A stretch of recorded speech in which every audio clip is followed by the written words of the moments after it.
ESL presents ESL Challenger League in partnership with Intel, Acer Predator, DHL,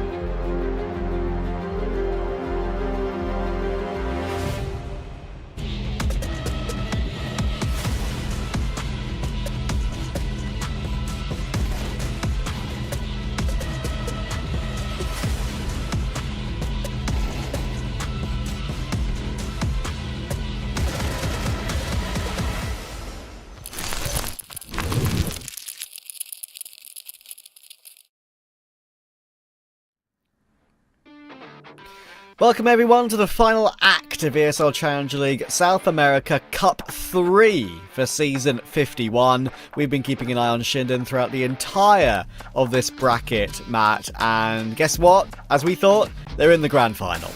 Yeah, it's not surprising. Even after having to make a grueling run through the lower bracket, that's a forfeit. I think it was their opening game here in Cup 3, and that hasn't thrown them off course. They've won, it was like 5 best of 3s in the lower bracket to reach this point. Fucking Biru, they were the squad who came through from the upper bracket to get into this grand final. Of course, fucking Biru are looking to win their first cup here to get into the regional finals. For ShindeN, it would be their second, which would see them going straight through to the grand final in those regional finals. Yeah, and that would be fantastic for them, getting them ever closer to ESL Pro League, right? And with Cup 4 to come, they might even get a map advantage in that grand final if they're to somehow win another cup to end off the season. But yeah, it's not going to be easy against Fucker de Biru today. It's weird calling them that when we want to say fake. It sounds like we're swearing all the time. We're not, we promise. If you want us to pronounce it differently, please let us know in Twitch chat. We will keep an eye on it. I'm pretty sure that's the correct pronunciation. I haven't just pulled that up my ass like that. No, I agree. Vincent. So, and he's pretty tied into like the South American scene. So I'm going to say that with confidence and conviction, Trav, and we can even get away with it live on broadcast. Exactly. Look, there's no rules. We're allowed to swear if we want to, just not overly so. But you know, it's yeah. I think it sounds a bit funny, but we'll go with that for now. As I said, let us know if you think we should be saying it any differently. We'll keep an eye on it. But yeah, prize pool, of course, in this cup. Exactly what these two teams are playing for tonight. That 8 grand top prize. A loser tonight will get 4 grand. And of course, that all counts toward the all-important VRS points, not just ESL Pro League, the opportunity that they could get in that regional final. These VRS points right now are very important for ShindeN, who are on a really good run in South America at the moment. As we were talking about yesterday, they're one of the upcoming teams to watch, I think, especially if you're an Argentinian. And building in towards that CS2 Singapore major for PGL down the line. I wouldn't be completely shocked if we saw ShindeN featuring in the first stage of that major with the kind of trajectory that they're on at the moment. I feel like they've gotten a group of really good players, and the journey starts now, Trav. Obviously it always heats up and it gets far more intense within like the week or 2 weeks before that closing date, which has now actually been extended. The closing date will be closer to the start of the major than what we have here for the ESL Cologne major. But you've got to keep these things in mind, because these VRS points, okay, there's obviously decay, but you can start building for that campaign today, right? It doesn't just have to be in the last 2 weeks. Yeah, exactly, right? It's the case of start building now. These points might not count for November 2nd, that cut-off for Singapore Major, but it'll count for getting you into tournaments that will give you points that will count. So, yeah, it's like that classic thing of just there's always one tournament that you need to be in, basically. And obviously the points and the invites will get you there if you manage to keep on winning. Here's our bracket, the Cup 3, as we were talking about before. I mean, ShindeN have made their way all the way through that lower bracket. You see they had to forfeit against Uno Mille in one of those upper quarterfinals, and it came all the way through to compete in that grand final. That was due to a scheduled clash, I believe, there for ShindeN, and they just believed in themselves that they were going to be able to make it through that lower bracket gauntlet, and guess what? They are here. Yeah, I mean, I'm not surprised at all to see them featuring here. They would have been my team, my pick of the teams coming into this, probably alongside LP, to actually go all the way. That LP team has been pretty damn good lately as well in the region. Of course, they did fall short. So yeah, it was ShindeN who eliminated LP in the lower bracket, right? But ShindeN are just on an absolute tear. Masterclass performance from them. They can even just bring their roster up here, I think, as well, while we discuss the ShindeN team. Of course, we got to see them last night where they looked really damn impressive. I mean, obviously there was some maybe moments where they weren't at their best, but they were able to still get the win done on Dust 2, where they were in complete control at one point up, what I want to say, like 12-6, and went all the way to 12-11, where they pushed it over the edge. And then on Nuke, they had to make an impressive comeback on their CT side, where they went flawless. Yeah, exactly right. And going flawless, it might not be, the most difficult thing in the world on CT Nuke. It's a very CT map more often than not. But in the situation they found themselves in, I think it was very impressive in particular. I mean, yeah, it didn't really miss a beat. And overall in that series, it was the couple of players that we wanted to see perform well, did perform well. I mean, Ivy's was a little bit quiet on map 2, but, Guti and Naz, those two, have been very, very consistent lately. And, I think that's one of the main things that has made the difference for ShindeN in recent times, right? Because, the core of the team is just looking so good right now in terms of their numbers. But of course, we know quite a lot about ShindeN because we've covered them in the last couple of days, and they've been the main team for this cup, the highest ranked team. Feigo Duburo, let's have a look at them instead, of course. There are lots of well-known names on this roster, Matt, from rosters gone by. Turtle spent a lot of his career in MIBR, and Odic, of course. He was quite known for being on those two teams. And you've got some players here as well in CK Zhao, and especially Hard Zhao and PKL, who have storied histories. Yeah, I mean, I'm honestly a big fan of this team. I think CK Zhao is the X factor that's really taken this team to the next level. He's 29 years old, but he is just putting up incredible performances, and I feel like he's the firepower that this team needed. You've got Detroit J in the squad as well, who's also capable of putting up big numbers, but I just feel like he's more volatile, not as consistent. Whereas from CK Zhao, he just seems to just always show up and feature in the top of the scoreboard, at least top 2 for the team almost every time.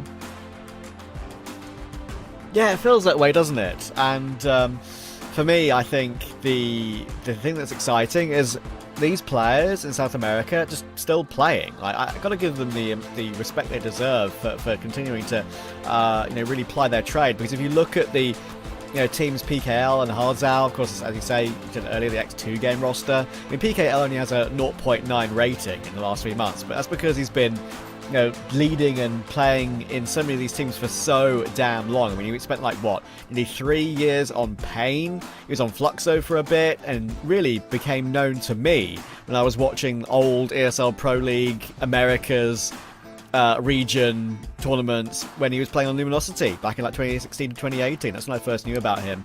And yeah, I mean, I had fun calling him Pickle rather than PKL just for I know, comedic purposes.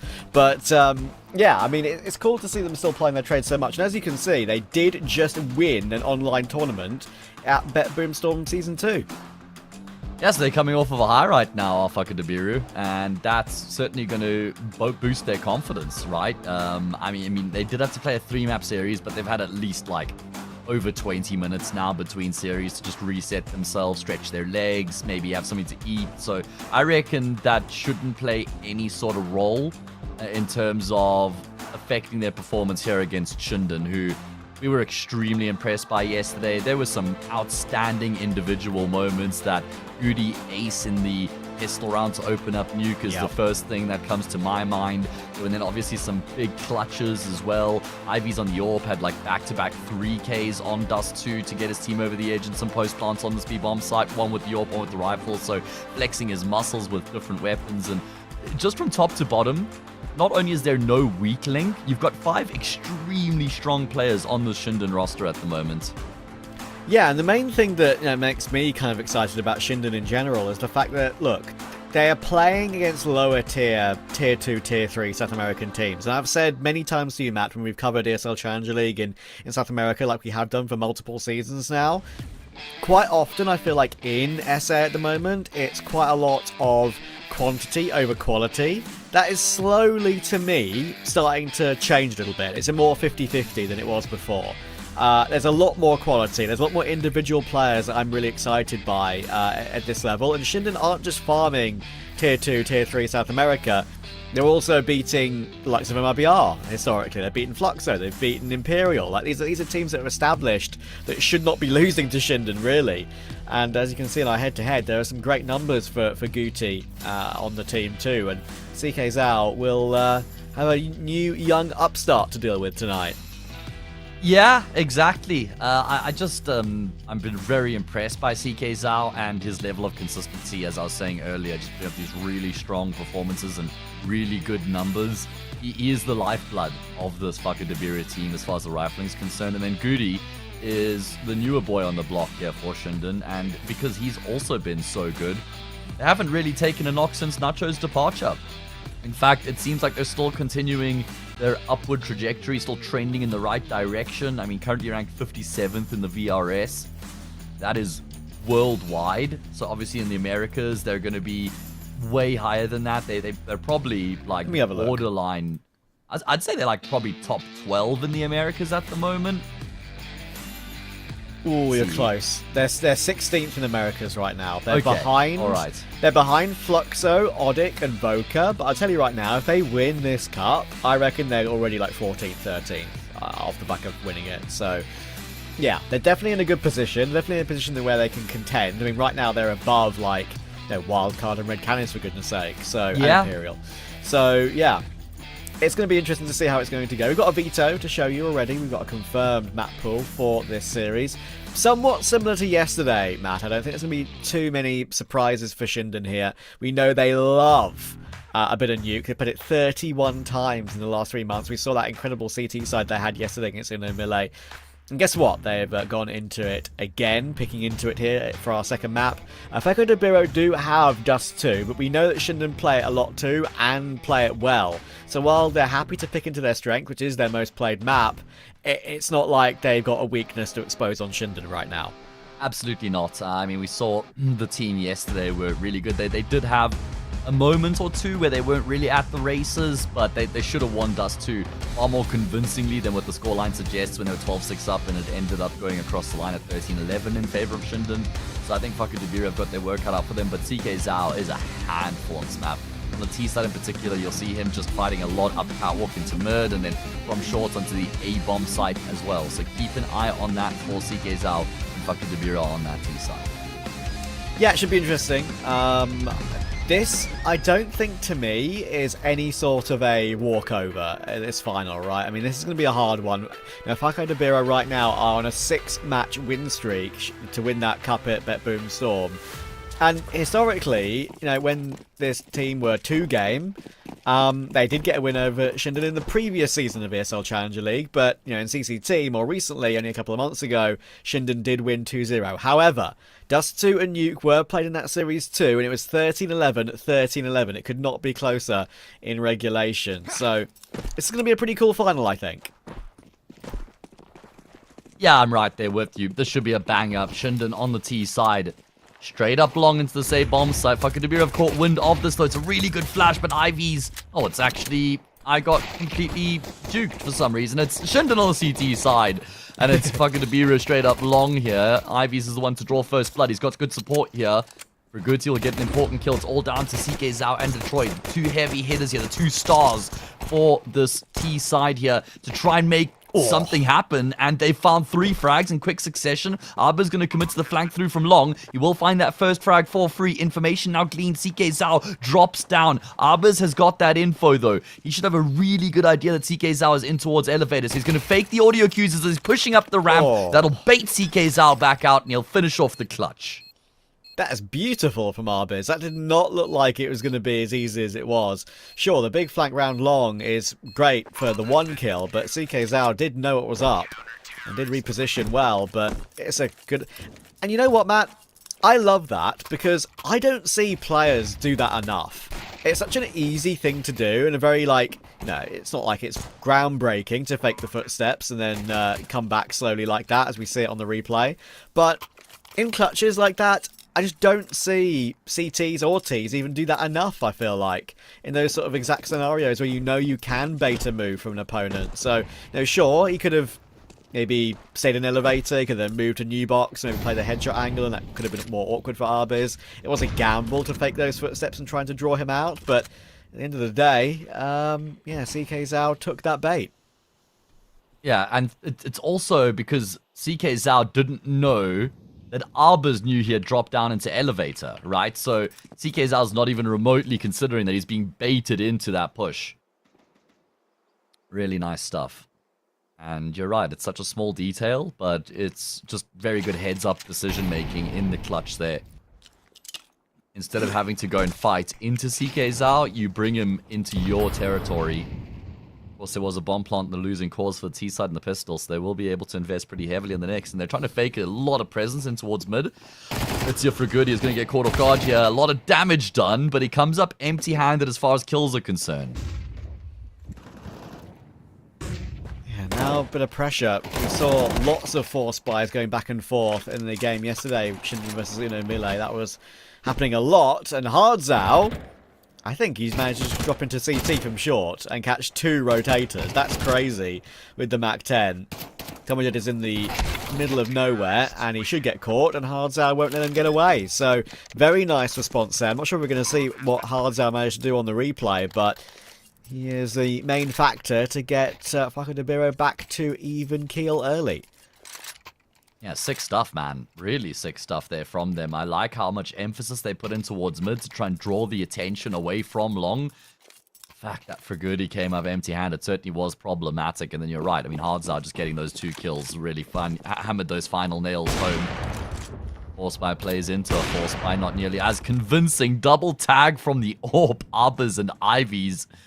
Both brought down extremely low at the start of the round. As we already highlighted, Biru have already won a grand final before this in that Bet Boom tournament. And because there was a decent enough break between series, I feel like that means they're going to come into this just extremely warm and well prepared.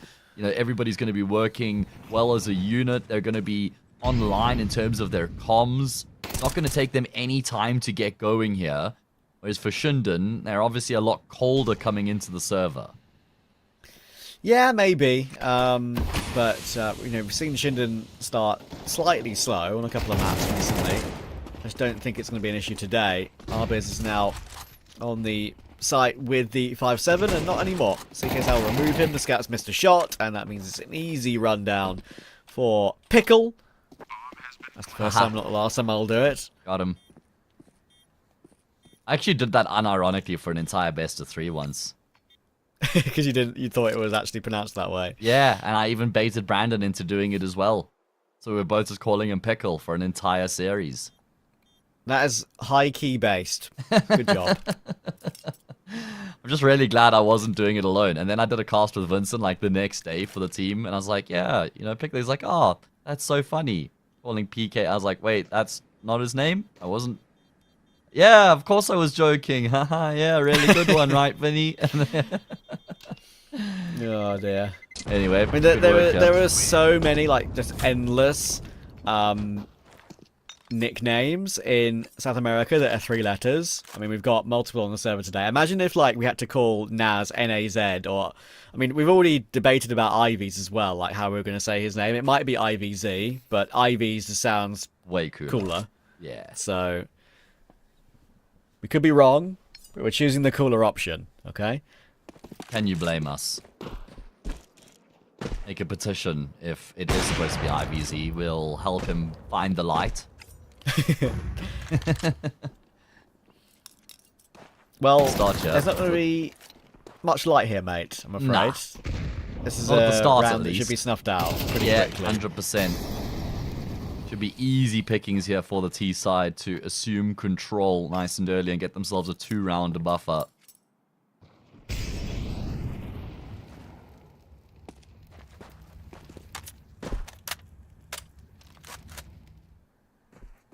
Of course, something I mentioned on the broadcast yesterday, which you may or may not have heard. Last season, it was Semperfi who won all 4 cups in ESL Challenger League in Oceania to qualify for ESL Pro League without even having to play the regional final. We're guaranteed to have a regional final here.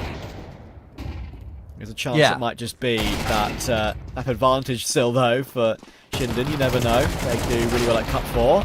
They're going into the crossfire. What is going on here? They need a trade. PKL. Oh, my goodness. How is this a 1v1? He saved them. Right? Yeah, he's got this. So 43 health is enough. I'm surprised he hasn't just dropped the smoke grenade to pick up the bomb. Yeah, there we go. That's exactly what he's going to do now. Oh, that's so unfortunate for ShindeN. They probably feel like they had that one in the palm in the hand. If I'm Arbors, I'm actually letting him get onto the bomb site and plant so I can scoop up a rifle. I'm going to have a much better chance then of winning the 1v1. And that's exactly what he's going to do. If I'm PKL, I'm holding the line. I'm actually just trying to fight him here on ramp. But maybe now that he's got an AWP, that would be ill-advised. AK instead, maybe he realizes some chip damage has been done. PKL is going to hold the line here using the car as cover. Does Arbors expect this? Not at all. A quad kill from the captain to save the day for fucking Biru. They were so close to losing to a full eco. Like you say, a disaster there as they push into the crossfire, but they're still able to salvage the situation. I mean, in this point here, they were scrambling hard. Tomaji getting 2 with the deagle. Thankfully, PKL just gave himself a little bit of gapping, a bit of space to work his way out and not get instantly caught by 2 separate angles. Kind of a painful one for ShindeN. They'll probably forget about it immediately because they know that they weren't supposed to win that round anyway.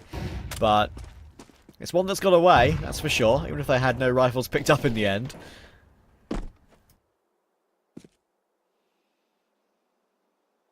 Yeah, true. You take it if you're ShindeN, I guess, getting all the kills as well, but either way, Biru dodge a bullet. Not literally. They caught a lot of bullets in that crossfire, but they're still able to win the round that was always supposed to be theirs. If they can win this gun round, then they really do solidify themselves in a position with a good, strong start here. All the smokes being constructed for them to try and cross in towards the same bomb site. You've got Jet over at Goose. He's going to get mollied out, so he's going to pop flash his way forward. Fruguzi mollied as well. Both of them forced forward. Frags found. Brilliant combination between them. Jet get both kills, but Fruguzi finds assist on the 2 of them as well. It's only Hardzar left remaining. He's barely got any health. He will get cut down by IVs on the AWP. So good defense coming through from ShindeN. Remember, that's something they struggled with yesterday, was locking down the defense against those short into A plays. But this time they've passed with flying colors. I will say, though, it still didn't look entirely comfortable. They won the round with 3 alive. They got a 5v2 very quickly, but it's exposable, is the way I'd describe it, right? They were kind of tripping over each other around the middle of site on default. Just to happen on that occasion, they had good flashes and good counter util to prevent any real problems. But yeah, that is that's now 2 days in a row I've noticed that. They have obviously made that look particularly clean. But I wonder if Fako de Biru might say to themselves, look, that's something we can maybe run again, and if we just don't get picked off immediately and don't get fully blinded in a couple of those instances, maybe an opening duel could completely change everything, because very workable, I reckon. Good angle for Naz in middle. Harzan is not ready for that one, and that's a quick opening for ShindeN. Yeah, you're not wrong, though, to highlight that it wasn't the cleanest defense, but at least there's an improvement in terms of them actually still winning a round like that compared to what we saw yesterday. So those sorts of improvements are important to see. Does look like there's a job required over on this B bomb site. Really nice pick from IVs. That's probably going to prompt the play to be made through tunnels, but he's got the support of Arbors, the 2 long-standing members in the ShindeN roster, tasked with locking down this B bomb site. Smoke fade. AWPers going to become exposed to one another. And it's Detroit J who will come out on top of that duel. Arbors in the corner. Does he get hard cleared? It's so uncommon to check this position. It's such a common position to play from. Fantastic kills out of Arbors as Detroit J requires a masterclass. He's working against the clock, though, as well as 3 players, and he's as good as dead. You don't really often see a player in that corner able to get 2 and make it look as clean as that. I mean, so often you get the first headshot and then spray the second, because that's easy. But look at that. I mean, that was 2 insta bursts. Maybe I'm just like, you know, having played a game earlier, maybe I'm just used to seeing terrible gameplay. That's actually what a professional player looks like. But yeah, I was impressed by that for sure. Quick tech, hopefully not too long.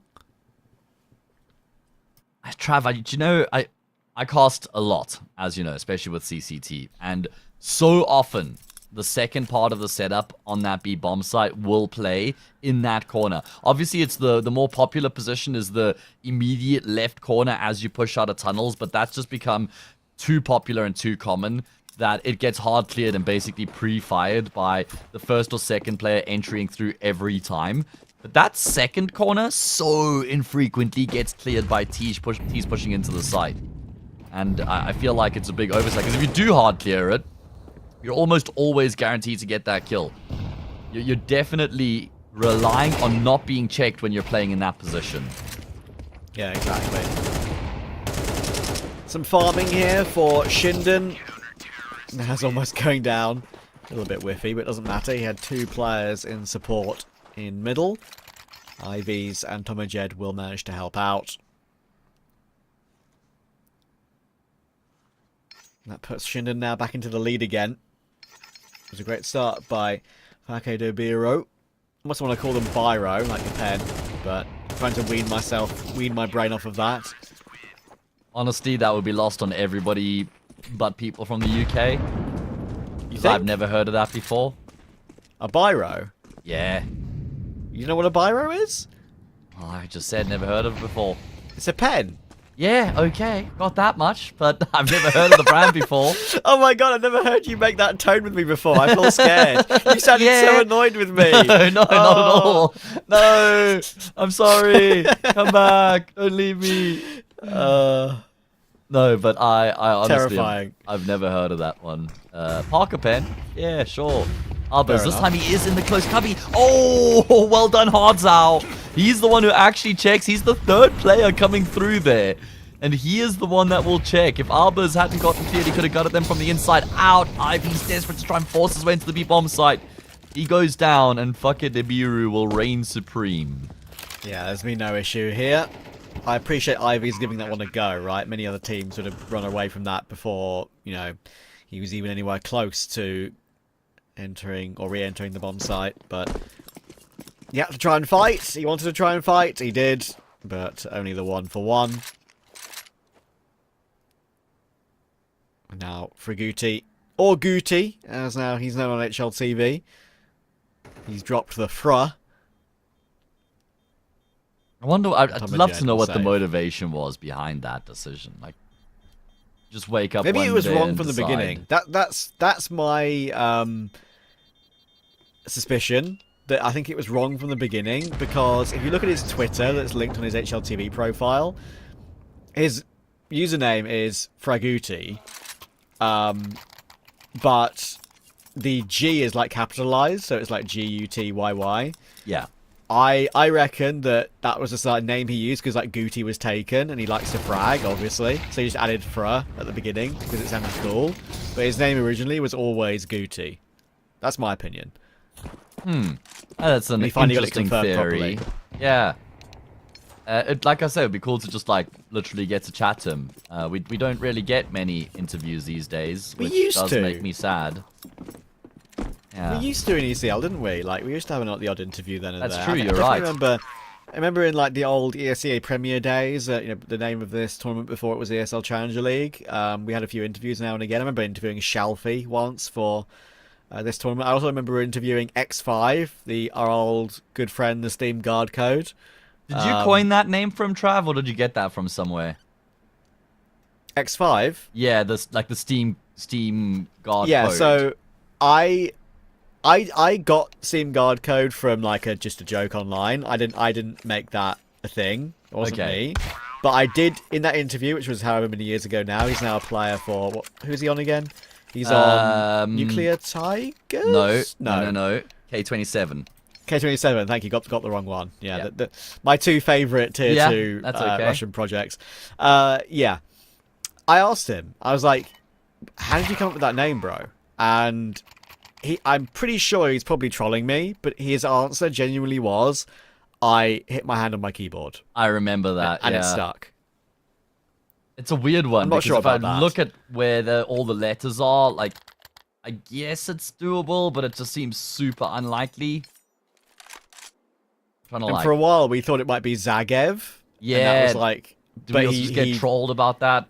He shut that one down as well. It's apparently just I think I've X5 still is been fine. calling him Zagev as well in the big 2026 when I commentate nuclear K27 games. Sorry, Yeah. X5. I'll call him X5. I've called him X5 from the beginning now. I've given up trying to say Zagev. I've always been like a proponent of have stupid names get called stupid things. I mean, there you go. Anyway, all right. 4-all, game alive, grand final well underway.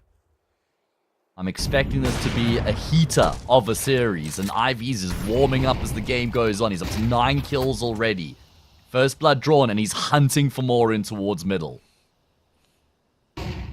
Odds are, where's your gun? Bank. There we go, thank you. There we go. Bank flash will force Ivy's away a little bit. So here's how might look to try and go now, and it might be a bit of a surprise for Tomajed. Yes, he's going to have to try and delay here. There is an HE that could do some damage, but it doesn't connect with much, and now the molly below him is a bit concerning. He's got some help from Guti coming through, though. He's able to tap down CK's out too. Turtle now last alive. He's to immediately duel the CT Orpa on the rotation, and he actually does get a bit of damage, but Naz came in very quickly. No hesitation there whatsoever. And ShindeN are up to 5. Yeah, brilliant job from Ivy's in the round, finding some really important kills with the sniper rifle to contain de Biru. Was looking a little bit tumultuous there for a second, but like you say, Turtle getting caught off guard certainly didn't help. And that means ShindeN will regain a lead and put the T side in a position where if they lose this round here, and they're in a bit of a spot of bother, aren't they? Could call it that. Matchup we've seen plenty of times, whether it's been this roster as this mixed team name or as the core when they were called 2 game, an actual org. I think Coldzera played with them for a little bit as well under the de Biru name. Yeah, he if did. serves me correctly. Absolutely. Now, last time we've seen Coldzera was playing with some randoms in a local LAN. A couple of youngsters. Oh, how the mighty have fallen. Oh, Ivy's. He just continues to plague this T side in towards middle. He is not shying away from these fights. Oh, he's not going to connect on another. Surely that's enough for him to just back up here and play a little bit more conservatively. It does look like that's going to be his approach, or at least shifts his focus into tunnels. Oh, we could see another victim here. It's Turtle, who's actually going to get chipped down by the rifle and forced back instead. And there we go. Then Turtle does re-emerge, and Ivy's makes light work of him. And there's the flank from long doors from Guti. He's done well to find both very cleanly. All 4 players alive. Now, a great opportunity to get a good number on this CT side. By the way, if you do hear like a player death sound when the round begins in ESL Challenger League, that's the coach that we have like a plugin for. Just dying. Just not getting obviously involved in the round. As you see Ruggo on the scoreboard there. Thank you for the scoreboard pop-up. Appreciate it. Obvious player on ShindeN with 2 ping. So they're on land together, I'd imagine at the moment, at a boot camp. I wonder, I guess it's just a boot camp to improve their progress or like the rate at which they're progressing, because it's not like they've got any notable tournaments on the horizon. Oh. A very annoying death there for Tomajed. The way he pushed up was totally fine, especially with utility support from his short teammate. But couldn't get anything done. A fadeaway Tech-9 headshot from Detroit J.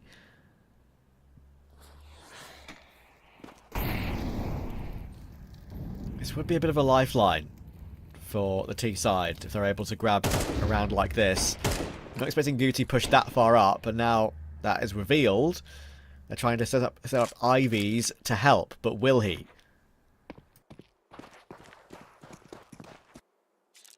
Yeah, ShindeN just bunkered down from here after having lost an early death. I mean, Tommy Jed does go searching. That costs him. As also kind of searching. He's going to do a lot of damage, my goodness. Time ticking on, and that means Biru have got to get a move on here. Going to try and make their way up short. The entire quartet of the players left remaining now grouped up. It's going to be Ivy's who's been on the money in these past few rounds. He's unplayable. Another kill out Emmy. We'll get one dig though, and Naz is in the thick of things, but thankfully Fragurti's there to provide the cover.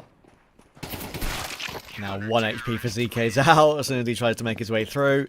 Guti says no. Quick, easy headshot for him. Now going into the final round of the half, they could be in for 8 here. ShindeN, which is very good for CTD2. As I said to you earlier, it is the pick of Fako de Biru. They actually have a pretty good win rate on the map. They had some pretty decent games against good tier opposition as well. They've only lost 1 of their last 12, I believe. They beat Keyed Stars, they've beat Game Hunters, they've beaten teams like Isurus in the past as well toward the beginning portion of the year. They fought 9Z. They got destroyed by 9Z on a couple of occasions, but that's like a team that's really above their tier. Playing against teams like that is a good sign for them to try and get better.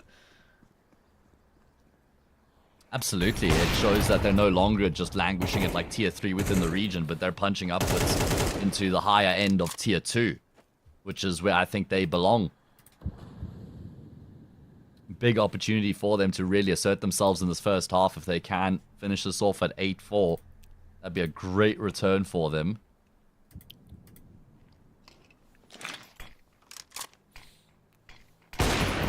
PKL going to pay with his life to get the information. Ivy's is just continues to get all of the open kills. He's going to pop flash his way through the smoke. Ivy's is really feeling himself. There's actually going to be a flash that blinds him up. He's now ticked to the molly. They know that he's in the smoke. That's why they're breaking it open to try and expose him. He is on the fringe. He's going to go through it, and then he gets out. This is criminal. Eventually he goes down, but he's done the damage. Yeah, that's a crazy bit of maneuverability there from Ivy's. So cheeky, and Guti's gotten 2 headshots around that CT position as well. Arviz is locking Hards out of the round and out of the half as well. That is more of what ShindeN can do on display in this one. 8-4 half, very, very clean. And we'll see how they're going to go in the second half, looking to try and win this cup, number 3 in ESL Challenger League.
Full control for Argentina over Brazil at the moment. We'll see if that stays as a fact when the World Cup runs around. But for now, ShindeN are looking pretty solid.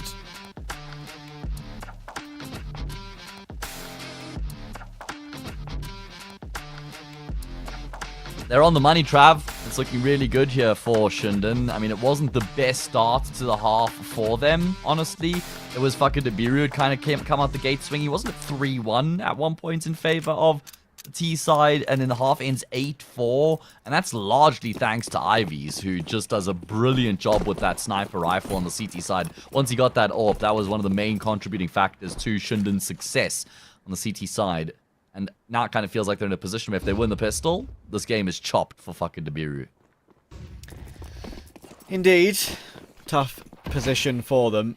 And look at ShindeN already. I mean, they're very fast up long. Sure, there's a bit of a gap in that left-hand side of the cross smoke, but they haven't lost any bodies to that. Bomb plant can already come through. TommyJane has an extra flash to use if necessary, and that can be actually pretty important. No kit. And Guti has already found Halds out. The lack of a kit is really going to be a problem. 2 sets of dualies, which obviously are very, very powerful, but Naz getting 1, considering there are 3 players on the other side of that smoke, is pretty decent. Now, Turtle able to find 1 in return. Detroit J needs to spin around, though, and get a very difficult headshot, and look at poor CK's out in CT. He gets 1 on Ivies, but he was completely surrounded. And that is a big step toward taking the map pick of their opponents away for ShindeN. Never even felt like they were out of control or in any trouble of actually losing this round here, were ShindeN. Extremely good work coming through from them, from top to bottom in the pistol, just constantly finding kills to keep the CT side on the back foot. It's going to be a force by back. Failing this, though, would spell 11-4.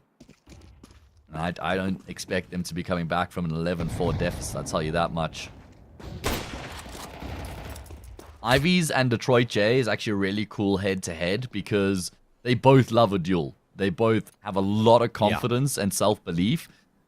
I'm surprised we haven't seen them maybe do battle in towards mid a bit more throughout this map. Oh, Hard's out. Really just forcing the issue is going to cost him his life, but he's done some damage, and there's a bit of an excursion being made up top mid here. Ragurti has it on lock, though. Oh my goodness, he's taken 1 damage and gotten 2 kills. Not sure how, actually. He's done really well there. And Ivies will pick off 1 with his Scout 2.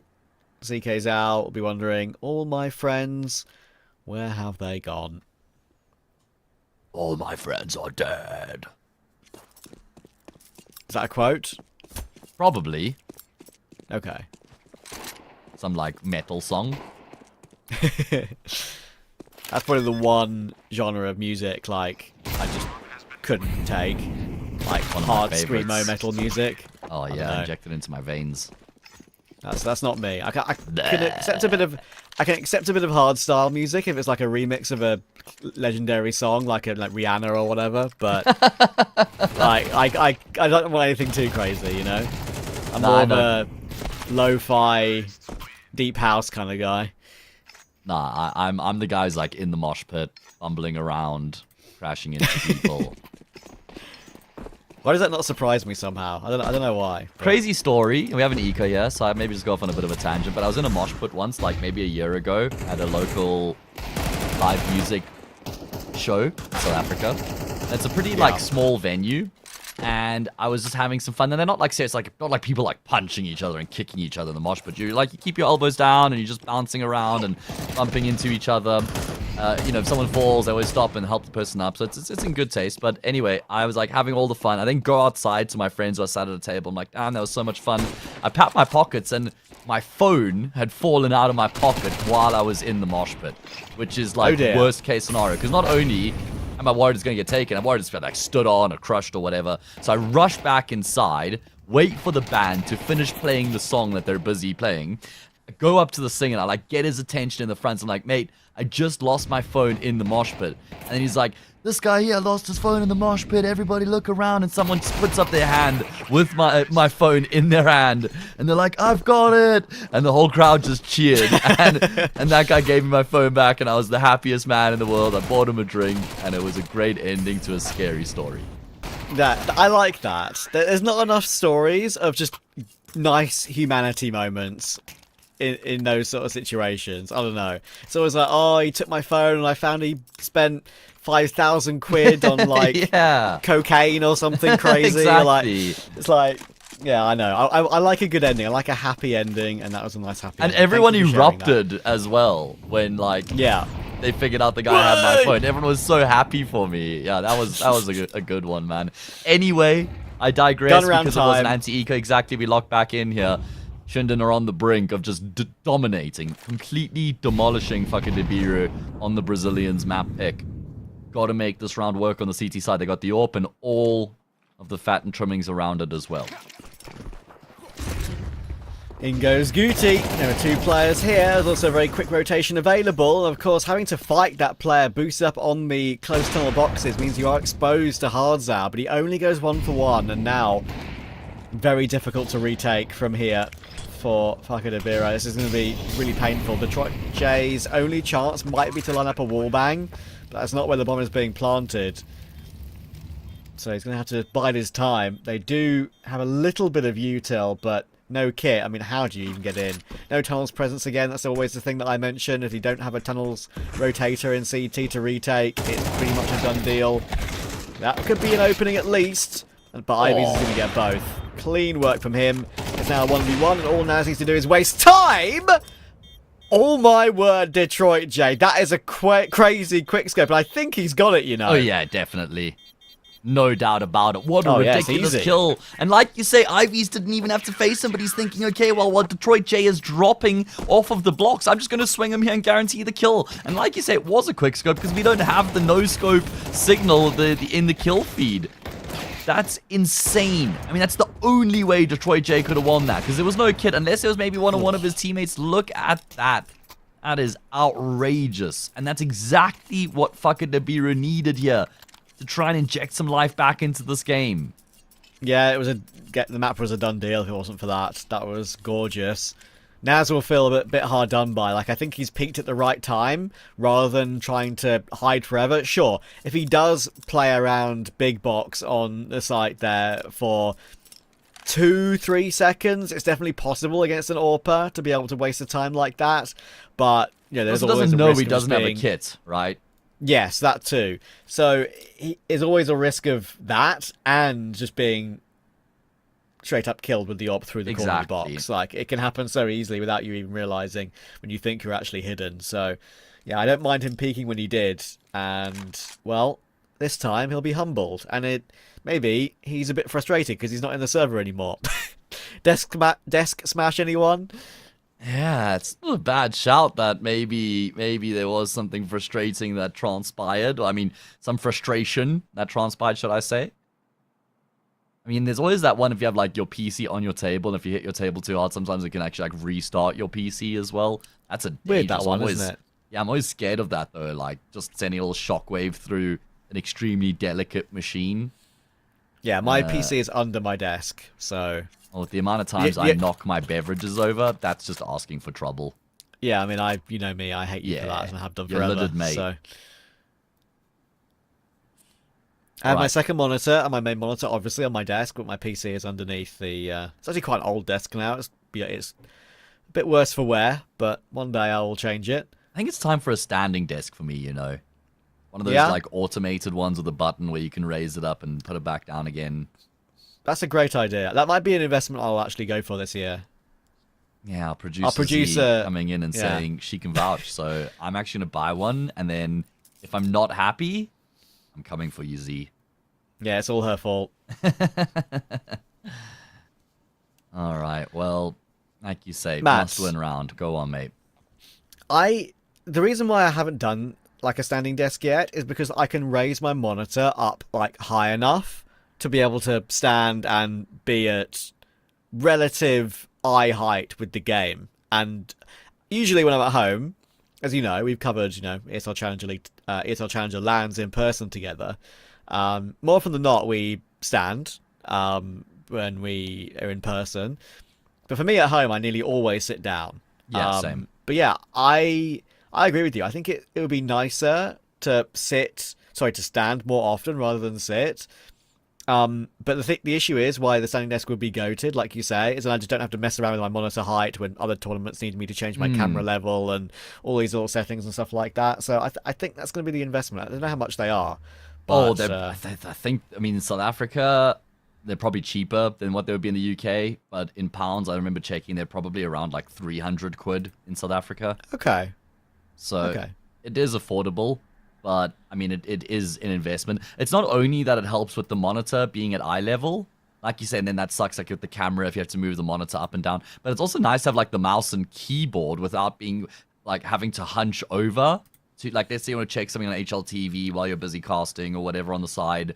You don't have to then, like, hunch down to then access your mouse and keyboard. Like, you actually will have it at the proper height. So, you know what, Trav? This is... I'm going to go get one, I think. Yeah, I think I've made that decision for me too. I think that's the main thing that I just haven't done in ages. Obviously, there's a lot of work to take my monitors out off and like unplug them all and put them back and everything, but it's worth the effort. And this is a rogue one, but I watch a YouTuber who does like Balatro videos, and he always has used a standing desk, right? And has since like the very beginning of his YouTube content and his Twitch streams or whatever. And I think it's like a meme in his community to like message in the Twitch chat every time they're in. It's like, why aren't you sitting down, bro? Aren't you tired? like, you finally gonna take a break and sit while playing your silly card game? But yeah, I'm gonna look it up right now during this tech pause. Go on. Let's see the price. Yeah, not a bad idea. Also, standing desk. But I want one of those automated Amazon ones, not one of those like manual mechanical ones that you've actually got to unhook and like rejig up afterwards. I want one of those like automatic ones with a button. Fancy. You can actually preset it, Trav. So it's like you just push a preset button that then will automatically move it to a certain height and then back down to your desired height again. Okay, there's one here that's got, I'm genuinely not making this up, 6,700 reviews. Yes, that number. 4.6 average, and it's an electric one, which is £99. That is very reasonable. That is a scam. I don't think Amazon are going to scam me. Don't worry. It's a scam. Guaranteed. 100%. Nice shot, Detroit. We're back. He will find the opening kill on Ivies, who was boosted up. It's a neat flick there from Detroit J to take down his opposite number. We did see ShindeN struggle to close out the game yesterday when they were up 12-6 against Unemile on this exact map, on this exact half. Can that be a problem that potentially plagues them again?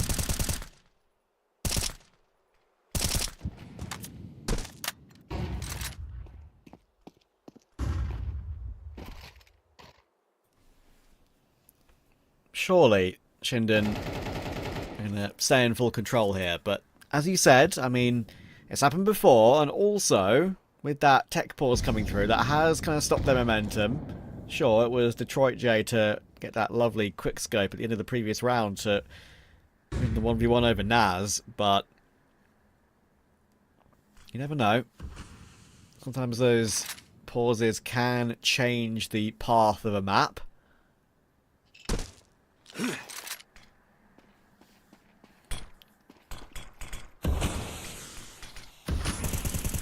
Oh, okay. Timing good for Detroit J.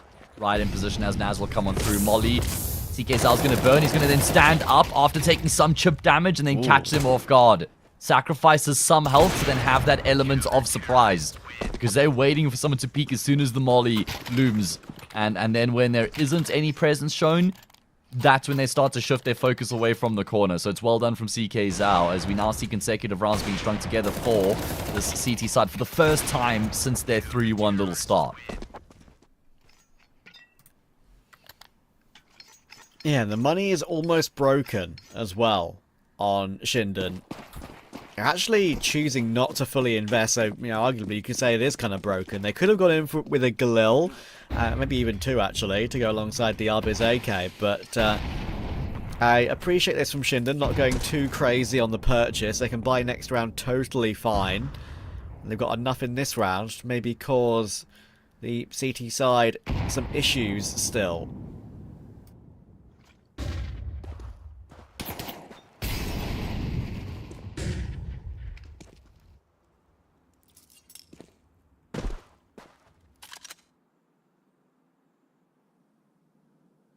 right, well, let's see if they can kind of, like you say, cause some frustrations here for ShindeN. Do not count them out of this round, even though it's an eco. There are AK in play for Arbors, and then upgraded pistols around him. Bar Goody, who has arguably been the best player, at least best rifle on the server for ShindeN. For Arbors, a chance, but not enough health there. If he had a little bit more health, then I reckon he probably wins that duel through the smoke, and the AK is now unrecoverable. So that's unfortunate. There's even a team kill in the mix. Oh, okay. Brutal. Probably not even going to get a single frag in the round. I say that Tommy Shed will tap out one and a second onto Hardstyle. He says, guys, can I get in on, can I get a share? Oh, no. Okay. That's deserved for being too greedy. Man, he's 8 and 16. Come on. He needs a little boost. I know, I'm being mean. You're not wrong. You're not wrong. I'm just trying to play devil's advocate here. Yeah, fair enough. I mean, it's a bit of a shame for Naz, because I think if he doesn't get that team kill, like, you still get minus $300 for a team kill, right? Even at any level of pro play, so, or any level of CS, sorry, full stop. So, that means he's going to the Galil for full utility, rather than probably having the AK still. So, let's see. ShindeN now, they're 2 away, but Faka and Biru are within 4 now.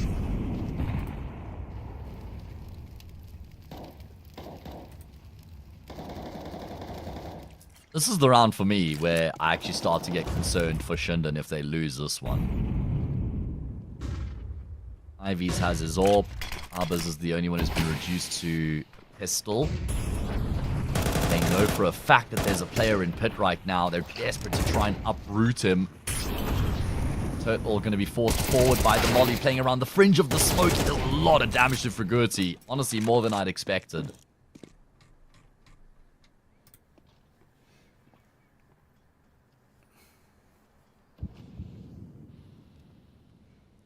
Oh, PKL got Detroit in support, but that's awkward. They'll go down immediately to Tommy Jed, and then, of course, the bit of body blocking in a way there on short. Bit of a lineup. Oh, made it a little bit uncomfortable, and if you peek IVs, that is usually what happens. A bit of a messy around there from the CTs with how they managed to take short together, losing the opening pick. They wanted to try and put some pressure on, but that wasn't really as clean as they would have hoped, and then IVs confirms 12. Yeah, brilliantly done here from IVs to contain the end of the round, because it looks like for a second they could be a way back in for the CT side, but then he gets 2 quick kills to shut things down. Well done from ShindeN. 5 chances now to seal the fate of this map and got 1 during the grand final. They're in pursuit of that $8,000. Is that correct? Trap for first place, if I'm not mistaken. And then they seeded straight into the grand final here for the regional finals in ECL Season 51. And they've gotten off to a blistering start here in round 20. 2 frags found already. Arbors is in the stairwell. And Detroit J, he's posted with the AWP on the top side. Arbors has already crossed. Detroit J has no idea. It's all about the timing right now. Detroit J in the open is going to get out safely, but only just. Yeah, the T word is in his favour, finally. Not the first time that's been a position that he's played in the half. But he'll get away with it. Thing is, for how much longer? He's on A now and trying to hold these 3 Ts at bay, and IVs will just best him straight up. He had to go peeking. He's on with the AWP. His teammates have got an MP9 and a 5.7. You have to try and make something happen for his side, but it's not to be. PKL might be able to flank a player in middle, but no, he's making noise, and that could be seen. MP9 on the headshot angle on new box, removed by Guti, and PKL knows this one is cooked. Bomb will go down. Molotov will even tick him down to 83, so they know he's there. They'll just pummel him with utility. There's no way out. Flash fully blind on the corner. And it's a slow death for PKL. He'll get 1 headshot, but that is all he will muster. Great map from ShindeN. Again, proving why they could be the favourites for this entire tournament. They're 1 map away now, Matt, from making that reality. Yeah, that is a really good conclusion to the map there coming through from ShindeN. I'll be really happy with the way that they win those last 2 rounds very convincing fashion. And Trav, even just to break down a little bit of that last round there, after they get those 2 kills out towards long, they know that the CTs have to make some sort of a move. So they just play to punish. They literally just wait for that play to come through from the CT side. They punish Detroit J, and that just all but guarantees a round. You can literally do anything in the 5v2, and you're guaranteed to win so long as you do it together. That's exactly what ShindeN do. 13-7 in dominant fashion. They take a lead here in this grand final. Can they get themselves into that grand final of the regional finals and skip the semi-final? That's what they're after. And, like I said, a cool $8,000. We're going to have a short break, and we'll find out what that second map has in store in a few moments' time.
ShindeN are well on their way to winning Cup number 3 for ESL Challenger League Season 51. And Matt, I don't think it's going to get much easier for Biru. It's now map 2 of Nuke. That is where ShindeN do their best work. We saw it yesterday. Is there any way back?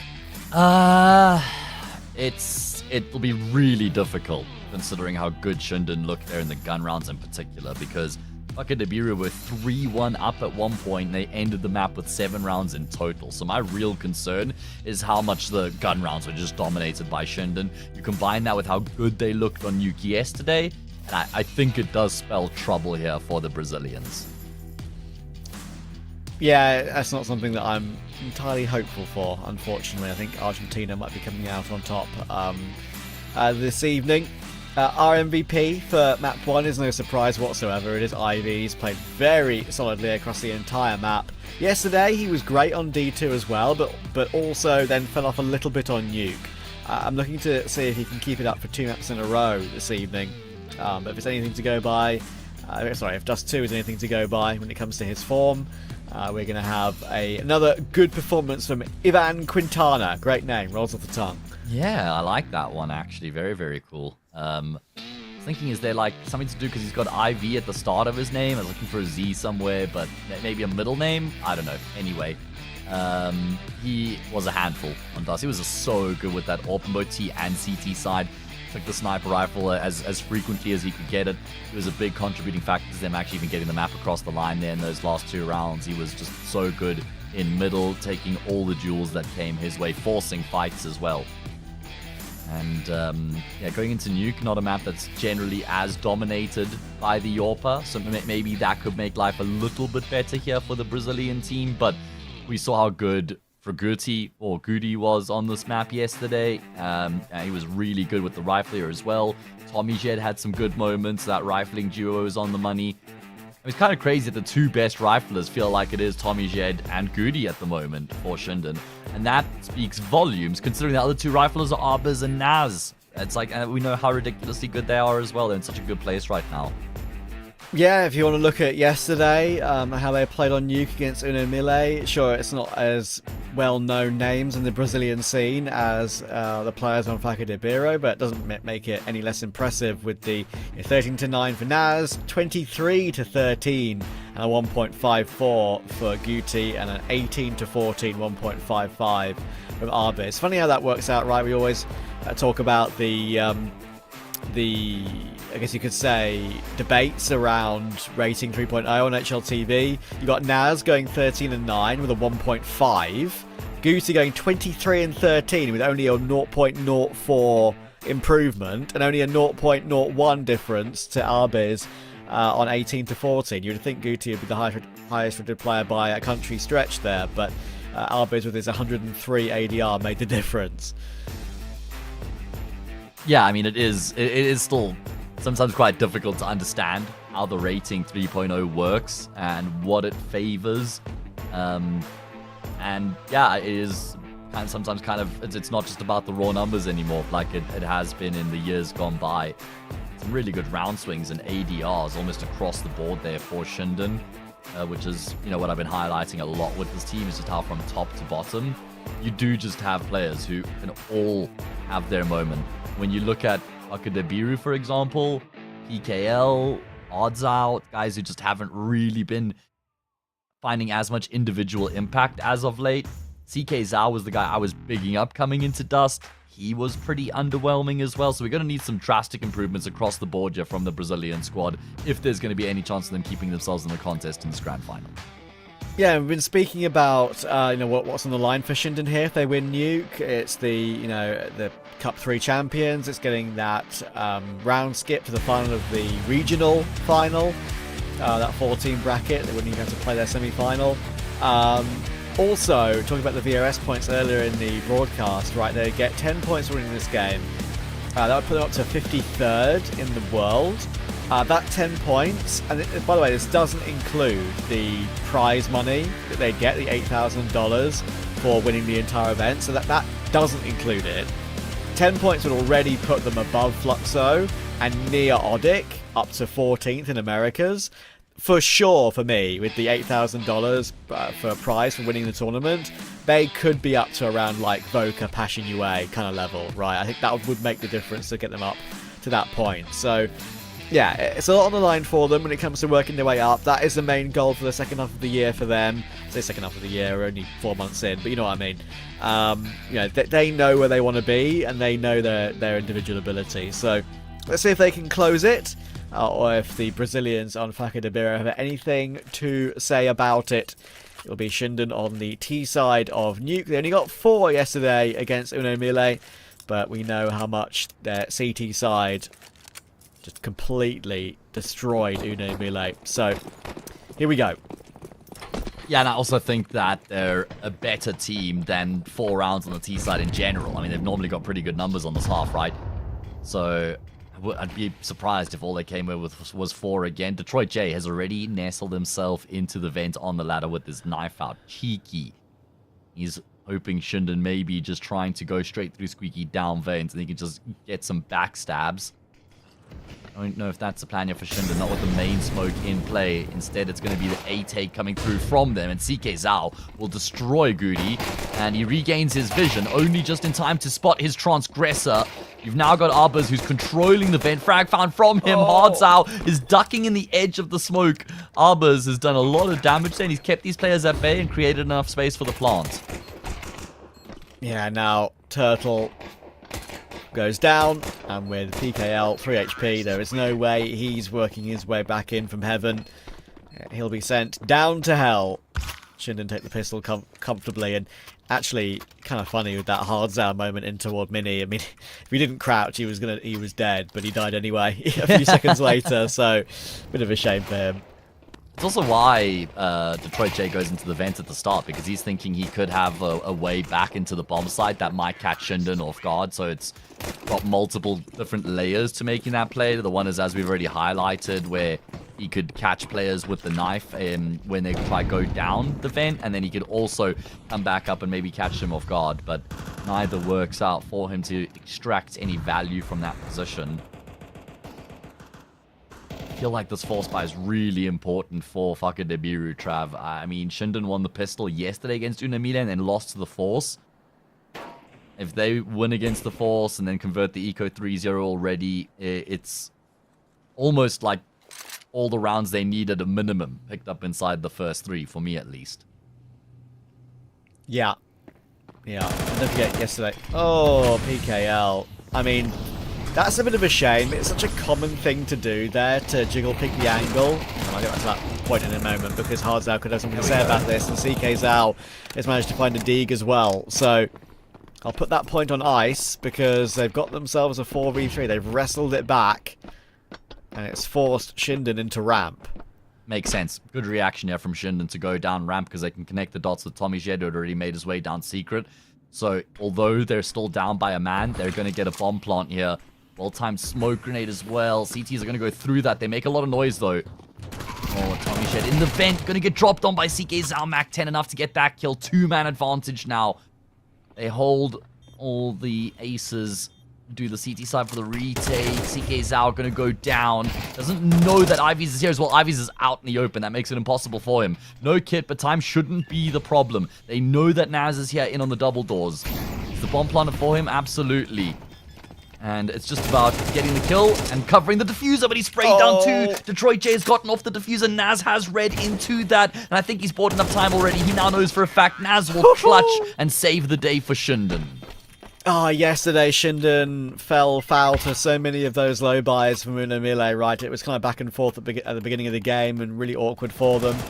But I tell you what, I mean, that is such a hard one to recover for Naz. Sure, there are many things going in his favour. The lack of kit, the fact that there's a few damaged up players. But they knew where he was. They just couldn't find a way to take him down. And because of all the damage that's been done, Faca de Biru actually decided to re-force into this. 2 MP7s, 2 FAMASs, M4. You know that ShindeN's money is not built up whatsoever, so they're going to take the gamble. Oh, this is a slippery slope. And I did have a little hitch at the end where I froze for a bit, so I'm not sure if you made this point. But Naz only got 2 kills in the T side against Uno Mille yesterday. Did you make that point? I did not make that point. Okay, great. He's got 7 already inside 2 rounds, so already a massive improvement in that department. And this force buy back, it makes sense, but like I said, it could get away from them really quickly if they can't make this force buy work.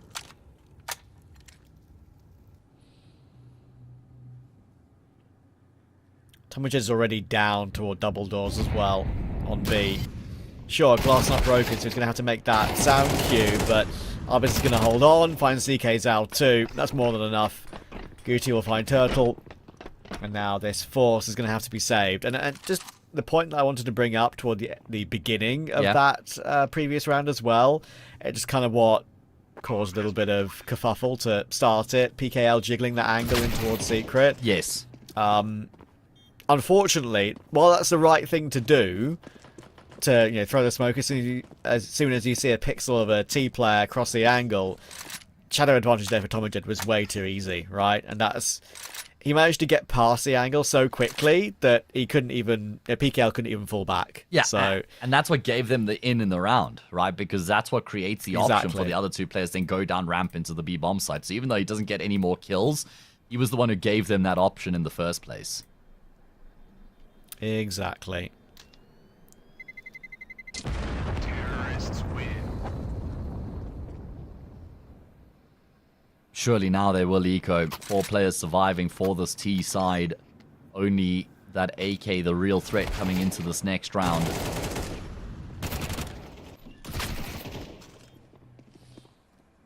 ShindeN off to a flyer. And a save round indeed for the CT side. So it's only going to get worse before it could get better. Keyword being could. It can always get worse. Remember that when you're gambling. Yeah. Behave. Gamble responsibly. If at all. Indeed. Tomajed's already crossed. Nice and early on in the round here. Hardzar is down in secret with that AK. So at least they've got a player with a favorable gun here to try and win this duel.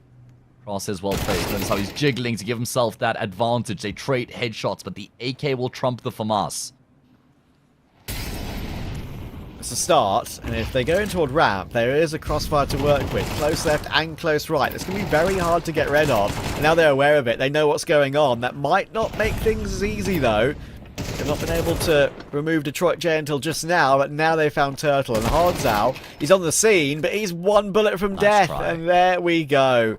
It was a good position to play from. Why not? Try and catch them off guard after Hardzal got that kill earlier. But Arbis was ready. B-bomb site taken. He's heard PKL as well. He's definitely heard him now with that nade to break open double door. But I like this from ShindeN. They're pausing, just seeing if they reaggress somewhere. Again, yeah, just trying to play to punish. It's the meta in CS2 is you want to take that initiative initially, make a play, and then set yourselves up to try and punish the reactions, responses, and supposed solutions from your opponents after you've gotten into some power positions. And it is going to be ShindeN who navigate their way through a bit of a sticky situation because it's Hardzal, it gets that first kill in secret initially. Then you got that crossfire, which is really difficult to break over at ramp, but they get both those kills and only lose a single player in the process. And they will go up 4-0, keeping 3 players alive. Starts to get a little bit concerning here as we go into another gun round. It's certainly not the end of the world, but if they lose this next gun round, then there's cause for panic all of a sudden.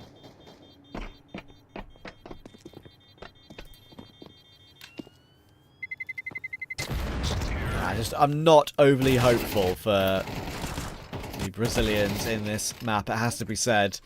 I mean, if you look at the results, we were talking about it yesterday with ShindeN, we know what they're all about on Nuke, that goes without saying, but, you know, it's not like it's a map that Faka de Biru don't play. They lost to Keed Stars earlier tonight. I'm sure ShindeN were keeping a very, very close eye on what Keed Stars did correctly to beat Faka de Biru earlier in that Bedroom Storm Grand Final. Sure, you know, the Brazilians of Faka de Biru did manage to win the tournament in the end. Fair enough to them, but yeah, they Haven't shown much on Nuke other than that, really. Beating MIBR Academy, R2, Bounty Hunters. They had 5 losses in a row before those. A couple of results. And some pretty comprehensive losses too. So, definitely concerning. And it's going to be difficult when Tomajed is hitting shots like that. PKL gives it a glance.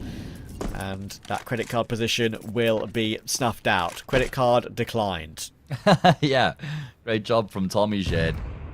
Always awkward when you get declined. Tomajed will punish. Executed for being declined. Either way, that's it's going to be so difficult to try and handle him outside. Because he's just going to be looking for duels. And he is in really sharp form. Himself and Goody, the 2 players working this part of the map. What does Tomajed call from here, though? Brilliant flash. Oh, they've combined so damn well. Only 1 player in on the same bomb site. CK Zao is going to be mollied, blinded, forced out into the open, fragged without any chance of a contest.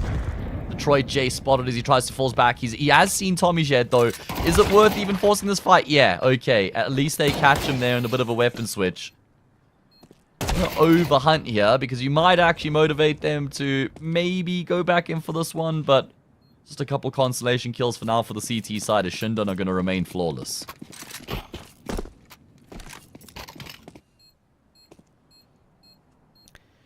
Oh dear. It's looking scarily good for ShindeN at the moment. They're also willing to continue to press the issue. They haven't really built up tons of money, but you know, they're going to try and remove this open AK from the CT side. Okay. Yeah, and Turtle holds on, so maybe that's a little bit overzealous there from ShindeN. If I'm to be ultra critical of what has been a brilliant round and a brilliant game so far, it's not like they had built up like quintuple digits on 3 or 4 players at all, right? That is a good hold on by fucking Biru and decent damage. Yeah, and they will reinvest again, right? With 2 players surviving, they can drop a couple of guns, and then it puts them in a position where if they can win round 6, then they go a long way in breaking that T-side economy. I'm right there with you. I think for ShindeN, even the 2 players hunting initially, okay, the first one, you can't fault at all. The second guy hunting, maybe a little bit much. The rest of them after that, certainly pushing the envelope too much for my liking there. Anyway, they're feeling themselves right now. Outside has been a big problem for the CT side so far. What's their solution? Do they maybe send Detroit J there to try and pad up the defense? At the moment, it's still only PKL. Abiz took 1 tag to that molly. The nade has gone too deep to take any more damage off of him in that pushed up hut position. Oh, that's an unfortunate one for Guti. PKL spots a tiny pixel and that Bonce gets double tapped. Yeah, first blood drawn for, I think, the first time on the map, and then a flurry of frags in response immediately afterwards. They just surge into the same bomb site. Turtle could kill the bomb carrier, though. At least Naz has given the info to Ivies that there is a player in these deep lines, so Ivies is then on notice. And he's going to land the shot there to get that all-important kill to stop the round from spiraling out of control.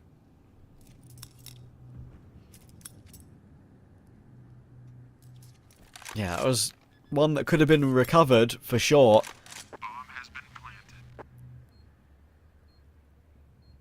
Ivies has survived for so many rounds in this game, going 4-1, that he's only got 24 armor left. If he gets any grenades at any point, and there's a chance he'll lose his armor mid-round, which would be a bit awkward. Will Detroit J be found this time? Maybe not, because that shot from Ivies is missed. If he had a kit, there's a world in which you could fly up the ladder and defuse the bomb on A, but unfortunately there was a still a position to worry about on near that A bomb site, so I don't think it would have ever have happened, even with that defuse kit. Ivies actually don't go down to the bomb, so he will be rebuying armor now. And to be fair, he'll need to be dropped an AWP. So again, 2 rounds in a row for ShindeN. They might be 6-0 up, but they've only survived with 1 player alive in both of those last 2. Yeah, and they're constantly kind of on the brink, right? Like, there's actually a conceivable world in which this could end 6-all on the half. But it requires a round to be won here for the CT side, which is just not something they've been able to do yet, obviously. Struggling a lot for kills, and really struggling to just contain these big acceleration moments that are coming through from the T side. Detroit J will make his way outside this time with the AWP. He knows there's a player on the brink of peaking.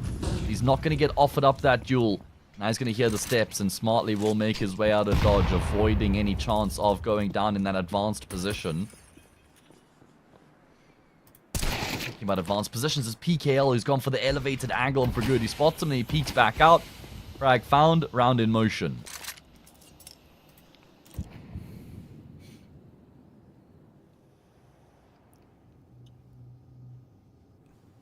Again, same situation for Hardzao as it was for PKL earlier. He might be run down again. Oh, they're playing that particular strategy around Secret really dangerously. Not my favourite method of going about that, I will admit. But with the 2 players here, that could change things. Hardzao towards single and Turtle toward double. That actually forces ShindeN to double back and consider elsewhere. Oh, Detroit J, big moment, goes searching. He misses the shot, though. Naz isn't able to punish, so at least Detroit J gets out of dodge. Kills go back and forth. Hardzao somewhat trapped now in on Squeaky's in betwixt and between the decisions that need to be made. They know Detroit J was in the vicinity, and they realize he's not in the A side, so he has to be into HUD. Good deduction. They're going to hear the steps from Turtle as well. I think he's actually been quite loud in his reposition into heaven, and they know for a fact that he's here again. These rounds are contested, and it's constantly ShindeN who comes out on top. Oh, baby. This one is getting away from the Brazilians rather sharpishly.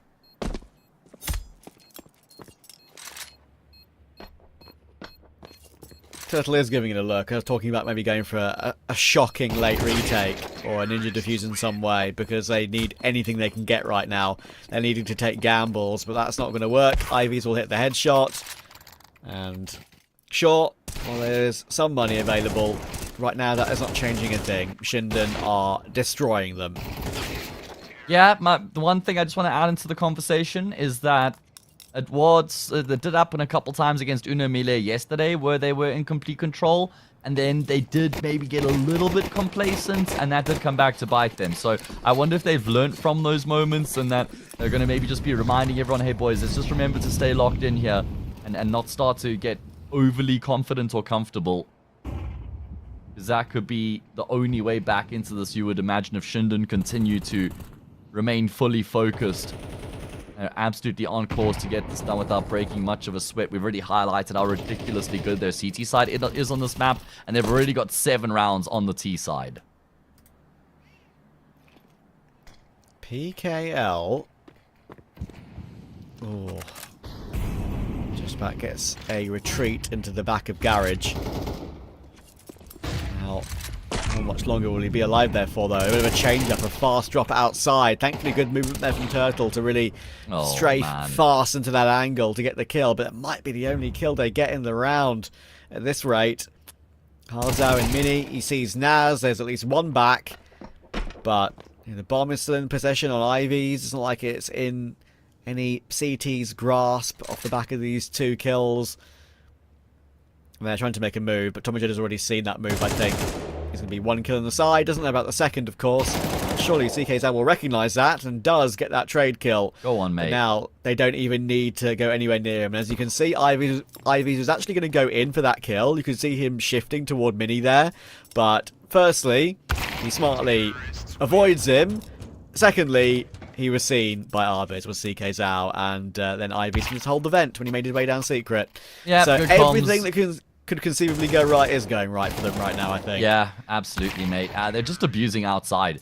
And I wonder how much of that is down to knowing that PKL is the outside player here for the Brazilian team, and he just is objectively the player who's going to struggle the most individually. I tried to find a really nice way of putting that, and I think I did it.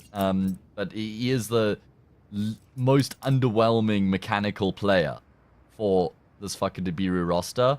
And so I wonder if ShindeN are thinking, well, let's just go outside with 2 players basically every round here in Tommy Jed and Fragurdi and just try and find that duel and abuse PKL outside.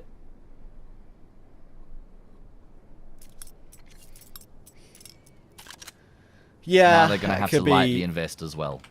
It could be reality, couldn't it? Because, I mean, you can't get away from the fact that PKL has got a 0.9 rating. over the last couple of months, right? So, which is also not the end of the world for an IGL, but then no.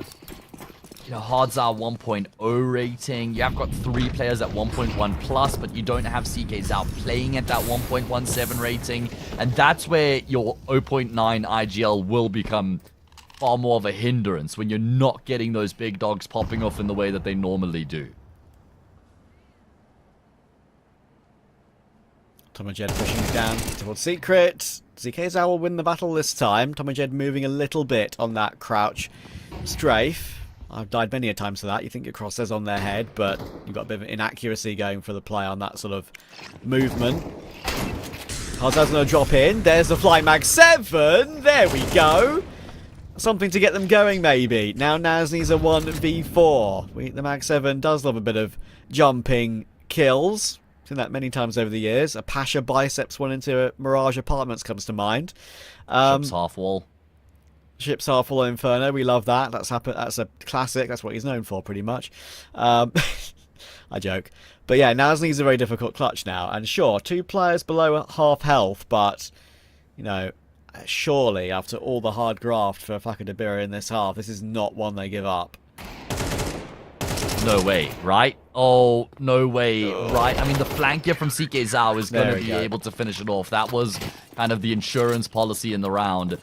And ironically, it's when they stop persisting with the investments and they decide to just bite down and go for a save is when they're actually able to win their first round of the half.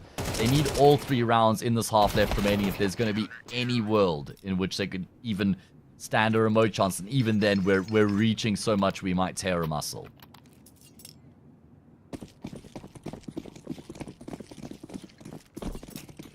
And that's painful. That's going to take a lot of rehabilitation. Yeah. More than I'm keen to commit to. IVs plays outside. He's just decimated both PKL and Detroit J single-handedly. This is where they need a play to punish. If you overcommit to the situation and you give up the fights instantly by forcing the issue, that could give your opponents a way back into the round. Long range spray for Turtle, and I think he is somewhat aware of there being a player directly above him, but he needs that reload, and there we go. That's at least something to work with, but they'll take space on ramp now. Good spin. Guti actually will get caught by that, but it's just not going to matter, is it? Albis has found 2. CK's out caught, and now they know that Turtle is around the position, and Naz reacts in time to hit the 1 bullet required. Oh boy, 9-1, 9 on T as well. This is complete domination, and unfortunately, this is kind of like going on par with some of the games we have seen from fucking Biru on Nuke relatively recently. Like, sure, they're playing, you know, relatively okay opposition in South America on occasion, but, you know, there's been more than a couple of occasions where they've been completely decimated. Yeah, and that was the round, Trav, where it felt like they could maybe start to gain a little bit of traction here on Nuke. I mean, I know the best they could have got was 4-8 on the CT side, which is never going to be enough on the CT side, at least not on paper. And this is going to be fast straight in towards ramp. Detroit J is here with the AWP. He's actually got a collateral there. Tags Tommy Jed, frags IVs, takes Naz down as well.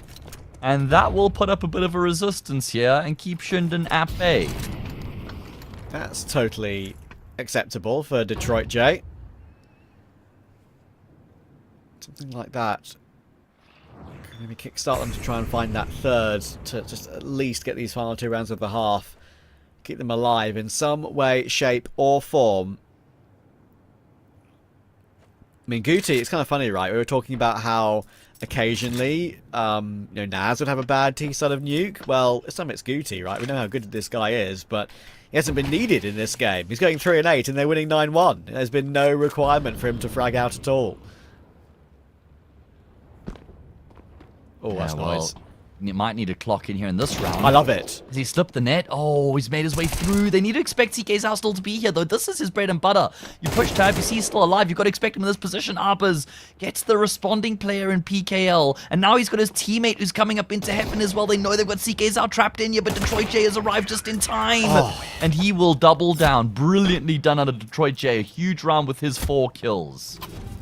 That is, honestly, ShindeN lost that round, but I love all the decisions they made, in a way. Like, sure, some of these kills they gave up a little bit too easily, but I love the fact they heard Hardzao drop from top heart and then drop into the vent, and didn't shoot him immediately when they were working their way through. They tried to get through, catch him when he was coming back up again, and hopefully maybe clear CK Zhao when he wasn't expecting anyone to be in position. Anyone to be outdoor, I should say. So, in the end, it was a good idea, but just didn't pay off. And now going into the final round of the half, Detroit J wants a little bit more, and he's going to get it. Yeah, homie's feeling himself at the moment. Damn, where is this Brazilian team been throughout the map so far? Could be too little too late. Oh, Naz is looking to try and chase Detroit J down. He doesn't expect him to have actually committed to the outside push. Hardzao's here on top of the container, so it's not Detroit J. I'm tripping. Anyway, Hardzao can't finish off that kill. Retake required with an even numbers game. Gets in play and utility to work with as well. Oh, this is a weird one. Turtle's got the XM on the retake, trying to work his way up the vent. Definitely a good angle for it, and it does work. Caught in the corner is Guti, but Naz is able to hit another Tech 9 headshot. He's now grabbed the XM, but that's when CK Zhao comes and helps out. Ivy's will drop, and now Naz is stuck. More stuck than the stuck thing in the corner. Going for the jump shot, not going to happen, and it will be a recovery for that 3-round CT side for fucking Biru. That's probably not enough. In fact, it's almost certainly not enough, but they have fought. They haven't done that badly at all to get those final 2 rounds of the half. ShindeN, though, they're only 4 rounds away from that Cup 3 victory.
Are ShindeN about to win?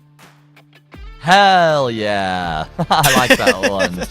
I mean, how did they not, right? They were 8-4 down yesterday against Unemile coming into their CT side, and they were still able to get the win from there. They did not lose a single round, Trav, and they won 9 in a row on their CT side. Now, they require just 4 out of 12. Yeah, and I would like to make very clear that our producer Z said a sarcastic "Oh my god" when I made my ShinWin pun. So look, I've done. My goal is complete for tonight. I've made some bad jokes, and that's what we're all here for. Also here for the ramp rush. Arbiz, oh my god, that Look at Biru aren't here for the ramp rush. Could as well have been an email. Yeah, you're not wrong, man. That is as clean and as concise as it could have possibly been. They read into it brilliantly there with the setup on the CT side by stacking up the defense in towards ramp. They have completely destroyed Biru, who have no option but to settle for the save here. No bomb plant means no justification of a force. That was ShindeN. 4 headshots in the space of about 3 seconds, and then the 5th came through like a second later. That was literal obliteration. Yeah, it's like as quick as it can get in a pistol round. Just saying, Yeah, Robs can do that all by himself, but still, pretty impressive for ShindeN. True indeed. CK Zhao wants a Deeg. Can't find the Deeg. It is now not even in his hands anymore. Ivy is with those 30 bullets. Will tap down 2 more heads. They've got Tomajed's support as well. Desperately trying to scrounge something, but it ain't working. It'll be a gun round at 3:11 behind for Biru. Worth reminding everybody that ShindeN won Cup 1, and if they win Cup 3 here as well, they will go straight through to the grand final. Of course, there are 4 cups in each region for ECL in a season. You win that cup, you get seeded into the regional finals, which get played after the 4 cups. So if you get 4 different teams who win each cup, you will then have 2 semi-finals in the regional finals, populated by the 4 teams that each won their respective cups. If you have 1 team that wins 2 cups, then obviously you have 3 different teams in the regional finals, and one of the teams that won the 2 cups goes straight through to the grand final. That's exactly what ShindeN are after, and they're trying to do it in an extremely dominant fashion.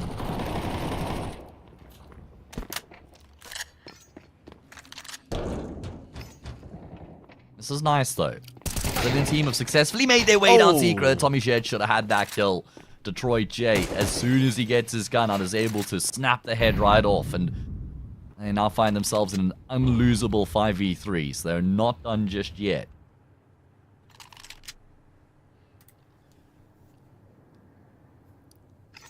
There's a chance for them to prolong this game a little bit. Beauty is going looking, and PKL is very aware of that. That's one of the clearest kills he's had in this game. Now, Arbiz is going to wait around ramp. Yeah, it does have a kit. He's looking for exit kills. I'm sure he's not expecting any sort of ninja in this sort of situation, but he's hoping to see if some of the fake Biru players will not fake it. We have had a couple of people in chat tell us that you can just say fake normally, and it's fine. Okay. He is ninjuring, by the way. It's not going to work. The smoke's awful. Still fun, though. That didn't help. But yeah, at least he gave it a go. I'm appreciating him giving that a go. And yeah, look, we do try and Brazilify, as the word the guy used in chat, the name, because that's kind of just what we've come to be told to do with this team. But yeah, saying fake normally would be much easier on us. If that's true, in the future, if we cover this team again, we'll just say fake. It does feel a little bit lame, though, like fake Biru. I don't know. It's like, is that a Brazilian team? Could just be anybody. But yeah, all right. See what sort of mood I'm in next time. ShindeN. I don't want to hang around here unnecessarily.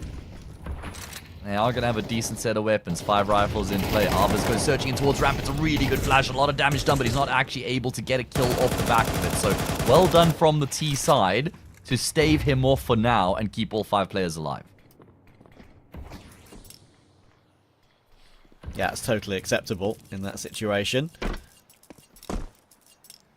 Not quiet about this maneuverability is CK's out. He'll be heard dropping outside by some of the players playing close door or in vent. Back garage is something they're going to have to worry about.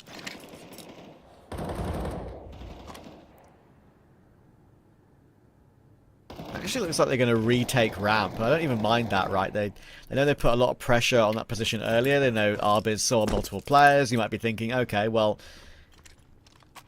we don't want to go anywhere near that if Arbiz is there. And he's only just retaking ramp now. So he could get caught in transition and smartly decides not even to try and play one. Because he wasn't even on the headshot angle. He wasn't on the railing in any way. So he couldn't try and take a duel then drop off. He drops off straight away. Yeah, it's pretty well worked here from the T side so far. However, they are going to try and go in towards this lower bomb site. 18 seconds. This has to be flawless, and there's 3 players in position here for the CT side to try and keep them at bay. Oh, this could be a disaster. It's a fantastic couple of kills to open up Frigudi at the back of the bomb site. He's going to double down. Has the bomb been dropped? Yes, indeed. He's doing it all right now. Ridiculous out of Frigudi. What is it with this position in Frigudi, Trav?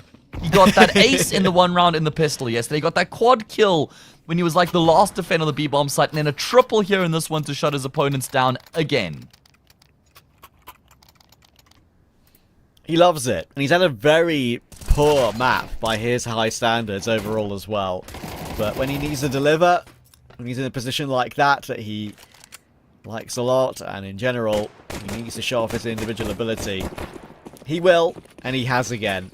And the truth of the matter is, he didn't even need to play well in the first half with how dominant it was for ShindeN. I think right now, Fake to Biru have decided to run it back, go for a rush A, and try and just get this one done and dusted either which way. You either win this incredible rush on A, or it's game over. There's still 2 CTs on site. Great headshot from CK's elbow, and they are actually going to break through. That was one of the most disconnected, awkward A-techs I've ever seen, but it will work. Yeah, does the trick. I'll take that every day of the week. Problem is, there's just no breathing room whatsoever here. They have to win 8 rounds in a row just to force us into overtime. And hang on, this is more doable than it seems on paper. It's just unfortunate that Arbiz is not even going to attempt it. So, Biru will be able to hold on for a little bit longer. Of course, this is their 2nd grand final of the day. They played in that... it's a Bet Boom Showdown 2, if I remember correctly. Yep. Let's just go back and is that the correct name of it? Yeah. I think Right, it is, well, yeah. and they won that grand final. That was against Keyed Stars, so at least they have won 1 final today. Can they find a way to cling on here? I mean, it should be impossible, but it's not over just yet. If it was CT side, I'd believe a little bit. But it's not.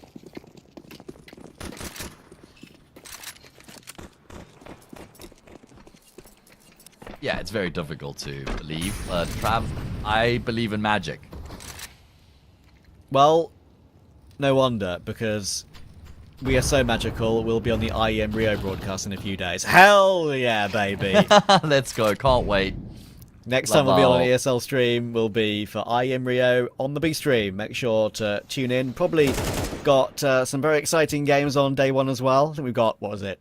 Gentlemates G2 for IEM Rio. We've got 3D Max Falcons, Legacy Mouse, yeah. and Aurora Hotu. Yes, sir. I believe. E-stream enjoyers rise up.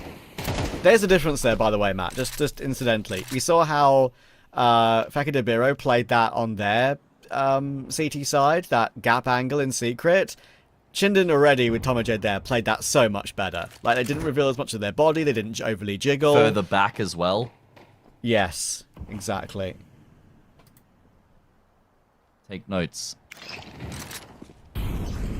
Alright, Frigudi will draw first blood. I was gonna say, I think Haz is in trouble, but he's actually able to make his way safely back into the A site. And they're doing it again, Trav, where they're leaving it exceptionally late. We're already at that 30-second mark, and they're not in a position to yet execute. In fact, they're going to try and make their way down secret. No one's going to hear this, but there are 2 players. 1 double door, 1 single door. 20 seconds left now.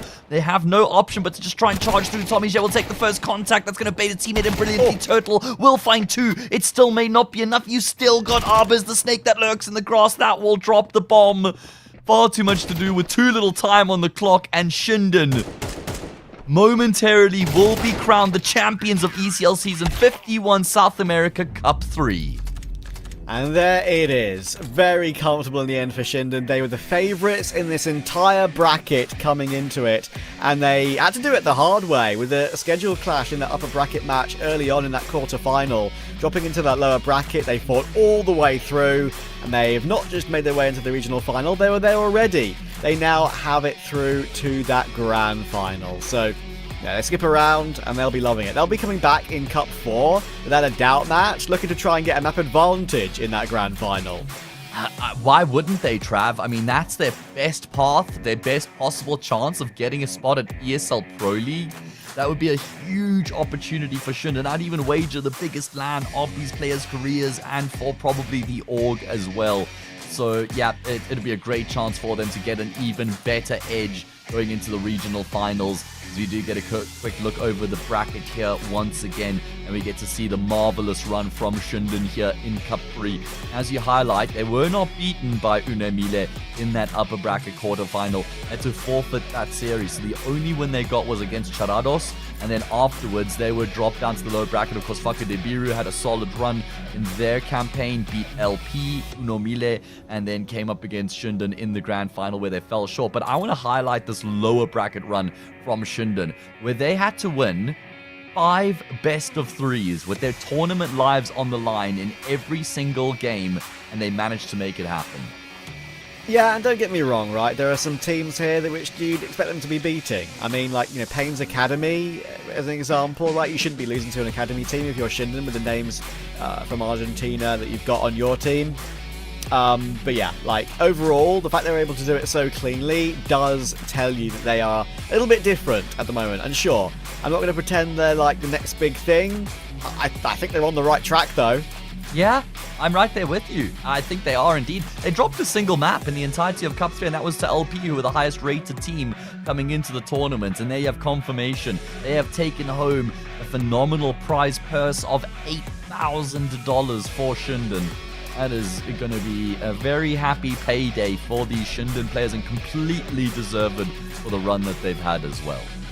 Yeah, and as I was mentioning earlier, before we close out South America here for Cup 3, that gives them enough points too to probably jump up 2 or 3 positions in the Americas VRS, and that makes a big difference for future invites for not just like upcoming events, but also the second half of the year too. Like, any result like this will be huge for them, and if they are able to somehow grind their way to Pro League, they're in a great position for it now.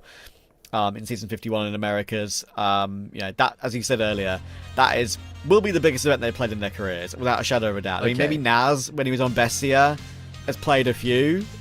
I'm not sure, but not like Pro League.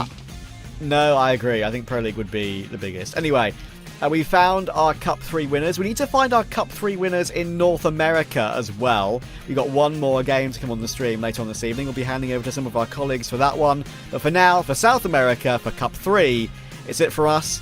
And have a nice night. Cheers, everyone.